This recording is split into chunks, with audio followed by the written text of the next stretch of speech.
Mga kababayan nating seniors, kung kayo ay 60 o 65 pataas at matagal na kayong naghihintay ng inyong SS o GSIS pension, ngayong Mayo 2026, pakinggan ninyo ito ng mabuti dahil may napakahalagang balita akong gustong ibahagi sa inyo ngayon. Hindi ito basta-basta na update lang. Ito ay tungkol sa inyong pera, inyong pinaghirapang pera, ang PT 400 na matagal na ninyong pinagtatrabahuhan at pinagbuwisan ng lakas ng maraming taon. At ngayong Mayo 18, 2026, ayon sa pinakabagong schedule ng SS at GSIS, inaasahang mag-credit na ang mga pension payment sa mga ATM account ng daan-daang libong retirado sa buong Pilipinas. Pero huwag kayong masyadong mag-relax mga mahal ko dahil hindi lahat ay automatic. Mayroong mga kondisyon, mayroong mga requirements at ito ang parte na hindi alam ng marami. Mayroong mga tinatawag na clawbacks o pagbabawas na maaaring mangyari sa inyong pensyon kung hindi kayo mag-iingat. So bago matapos ang video na ito, alam na ninyo ang lahat ng kailangan ninyong malaman tungkol sa inyong 8400, kung sino ang makakakuha nito, kung may bawas ba sa inyo, at kung paano pa ninyo madadagdagan ang inyong monthly income bilang isang retirado. Kaya nandito na kayo at magandang desisyon ito na mapanood ninyo ito hanggang sa katapusan dahil ang susunod na 20 minuto ay maaaring magbago ng paraan ng pag-iisip ninyo sa inyong pensyon. Una sa lahat, linawin natin kung sino talaga ang tinutukoy natin. Ang 8400 ay hindi isang bagong benepisyo na biglang lumabas. Ito ay ang kombinasyon ng inyong regular monthly pension kasama ang ilang allowances at adjustments na naipatupad ng SS at GSIS sa nakaraang mga buwan. Para sa mga miyembro ng SS na retirado, ang average monthly pension ngayon ay nasa pagitan ng 5,000 hanggang 8,000 depende sa inyong number of contributions at average monthly salary credit o AMSC.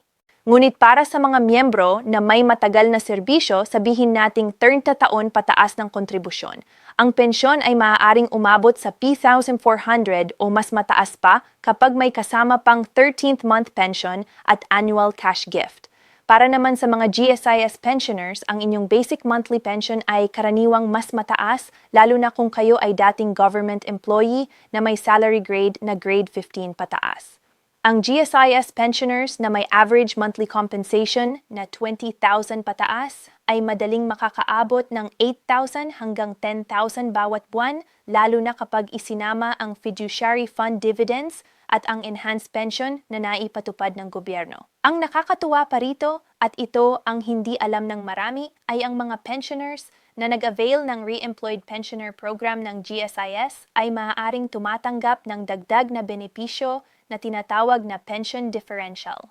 Kung kayo ay dating government employee na nag-retire, nagtatrabaho ulit sa pribadong sektor at nag-contribute sa SSS sa panahon ng inyong muling pagtatrabaho, maaari kayong mag-apply ng dual pension arrangement.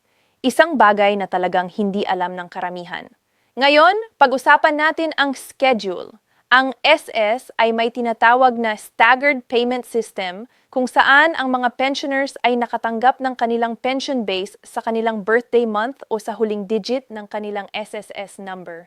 Ngunit para sa Mayo 2026, ang SSS ay nag-announce ng consolidated payout window na nagsisimula sa Mayo 15 hanggang Mayo 20 na nangangahulugang ang mayorya ng mga beneficiaries ay makikita na ang Pat Humid Card account, Union Bank Quick Card, o sa kanilang designated bank account sa paligid ng Mayo 18.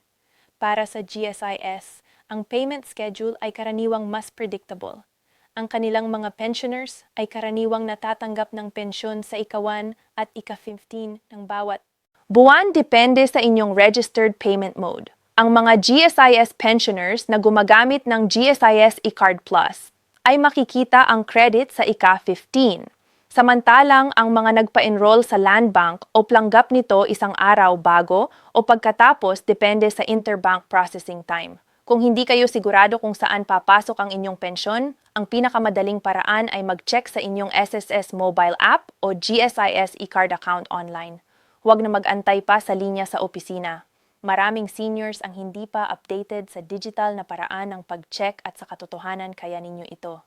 Ang SS Mobile app ay libre available sa Android at iPhone at kaya nitong ipakita ang inyong pinakabagong payment history, contribution records at loan balance. I-download na ninyo ito ngayon habang maaga pa. Ito ang bahagi na talagang kailangan ninyong marinig mga kaibigan. Hindi lahat ng pensioner ay makakakuha ng buong 8,400. Mayroong mga sitwasyon kung saan mababawasan ang inyong pensyon at ito ay legal at automatikong ginagawa ng SSS o GSIS bago pa man mag-credit sa inyong account. Una, kung mayroon kayong natitirang SSS salary loan, calamity loan o loan na hindi pa nababayaran, ang SS ay may karapatang mag-deduct ng bahagi ng inyong pensyon para bayaran ang utang na ito. Halimbawa, kung ang inyong monthly pension ay 8,400 pero mayroon kayong 50,000 na outstanding loan sa SSS, maaaring mag-deduct ang SSS ng hanggang 50% ng inyong pensyon. Ibig sabihin, 4,200 lang ang papasok sa inyong account hanggang sa mabayaran na ang inyong utang. Maraming seniors ang nagugulat sa ito, kaya kung mayroon kayong loan na hindi na naaalala, i-check ninyo na agad ang inyong SSS loan balance. Pangalawa, para sa mga GSIS pensioners, ang konsepto ng pension loan ay medyo naiiba. Yung GSIS ay nag-o-offer ng pension loan na hanggang 100,000 na mababayaran sa pamamagitan ng monthly deduction mula sa inyong pensyon. Ito ay maginhawa sa unang tingin. Ngunit kung hindi kayo maingat, maaari kayong maulila sa napakaliit na net pension bawat buwan. Ang GSIS ay may policy na ang net pension pagkatapos ng deduction ay hindi dapat bumaba sa 5,000 bawat buwan. Ngunit ang mga seniors na may malaking pension loan ay maaaring maranasan ang makabuluhang pagbaba ng kanilang take-home amount. Pangatlo, at ito ay para sa mga pensioners na may PhilHealth deductions. Simula pa noong 2022, ang mga SSS at GSIS pensioners ay otomatikong inire-remit ng kanilang PhilHealth premiums mula sa kanilang pension. Para sa isang pensioner na ang monthly pension ay 80,400, ang PhilHealth deduction ay nasa 420 bawat buwan, na ibig sabihin ang net amount pagkatapos ng PhilHealth ay magiging 7,080. Maligiliit na bagay ito sa papel. Ngunit kung 6 na buwan ay may 420 na kinakaltas na hindi ninyo alam, iyon ay halos 120 na nawala sa inyong kabibilhan ng gamot at pagkain. Nagsalita na tayo ng CLACS. Ngayon pag-usapan naman natin ang magandang balita. Ang mga benepisyo na maaari ninyong makuha pero hindi pa ninyo alam. Una, ang SSS 13th month pension. Ang bawat SSS pensioner ay may karapatang tumanggap ng 13th month pension bawat Nobyembre o Disyembre. Kung ang inyong regular monthly pension ay 8,400, iyon ay dagdag na 8,400 sa katapusan ng taon. Pera na maraming seniors ang hindi aktibong inire-reclaim dahil hindi sila updated. Kung hindi kayo nakatanggap ng inyong 13th month pension noong nakaraang taon, maaari kayong pumunta sa pinakamalapit na SSS branch at mag-file ng claim. Pangalawa, ang SSS Annual Cash Gift. Bukod sa 13th month pension, may tinatawag ding Annual Cash Gift ang SSS. Isang $5,000 na maaaring makolekta ng mga retirado bawat Oktubre o Nobyembre. Ito ay libre, walang pinagkukunan at karapatan ninyo bilang miyembro. Ngunit at ito ang nakakainis, kailangan pa rin ninyong mag-apply o i-update ang inyong records para makatanggap nito. Kung matagal na kayong hindi pumunta sa SSS, possible na hindi na current ang inyong contact information at maaaring napadala na ang inyong cash gift sa lumang address o hindi na credit sa lumang account. Para sa mga GSIS pensioners, merong tinatawag na survivorship benefit. Ibig sabihin, kung mamatay ang isang GSIS pensioner, ang kaniyang asawa ay may karapatang tumanggap ng 50% ng basic monthly pension ng yumao. Dagdag pa rito, kung ang pensioner ay may dependent na anak na wala pang 21 na taong gulang, maaaring dagdag na benepisyo pa ang mapapala. Huwag hayaang mawala ang mga benepisyong ito sa kamay ng inyong pamilya dahil sa kakulangan ng impormasyon. Isang tanong na madalas itanong ng mga seniors, taxable ba ang aking pensyon? Ang magandang sagot ay para sa karamihan ng Pilipinong senior, hindi. Sa ilalim ng Republic Acts 7641 at ng Tax Code ng Pilipinas, ang mga retirement benefits na natanggap mula sa SSS, GSIS at iba pang government-mandated retirement funds ay exempted sa income tax. Ibig sabihin, ang inyong PH 8,400 na pensyon bawat buwan ay hindi na dapat sinasadyang i-report bilang taxable income. Ngunit may isang caveat.